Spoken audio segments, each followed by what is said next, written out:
Some chains rattle loudly, and some chains whisper quietly. But the strongest chains are the ones wrapped around our courage. This is the story of a man who learned to close the fist he had always feared to clench. His name was Raghav. Raghav lived in a small town called Suratpur, a place where footsteps hurried, voices shrank, and no one dared meet the eyes of officials who drifted through the streets like shadows searching for fear. People weren't beaten, no. They weren't chained either. But the rules were clear. Do not speak. Do not question. Do not stand tall. It wasn't a town, it was a whisper. Raghav worked at a mechanical shop, fixing engines, tightening bolts, keeping his head low. Not because he wanted to, but because men with power had taught him one lesson.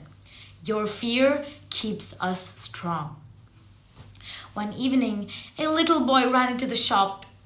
Ayan, his kite, his favorite bright red kite, had been snatched by an officer because apparently the boy was running too freely. Raghav felt something twist inside him. A memory, a wound. He walked out. He saw the officer laughing as he tore the kite apart, and the boy whispered, "Uncle, it's okay, let it go." Raghav realized what scared him the most. It was not the officer, it was not the rules, but the idea that a child had already learned to accept injustice as normal. For the first time in years, Raghav stood tall. "Give him another kite," he said quietly. The officer turned, mocking, "And who will make me?" Raghav didn't shout. He didn't argue. He simply said, "A human being."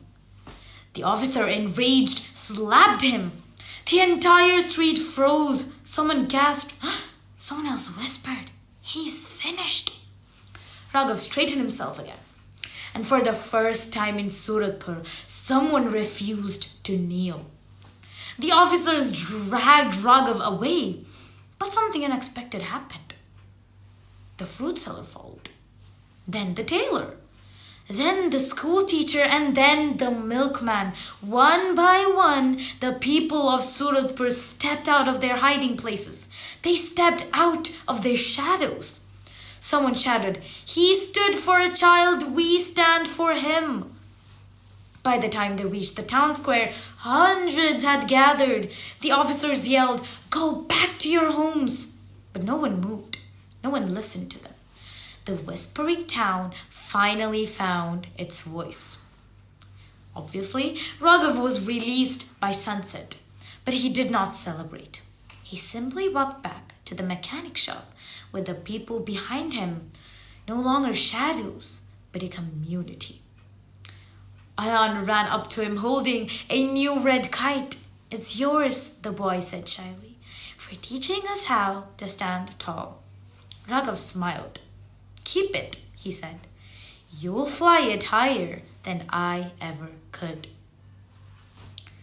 Freedom isn't always won in battles or protests. Sometimes it begins when one ordinary person looks at injustice and says, "No more." Raghav didn't fight a kingdom. He didn't fight a ruler. He fought something bigger, the fear inside people's hearts.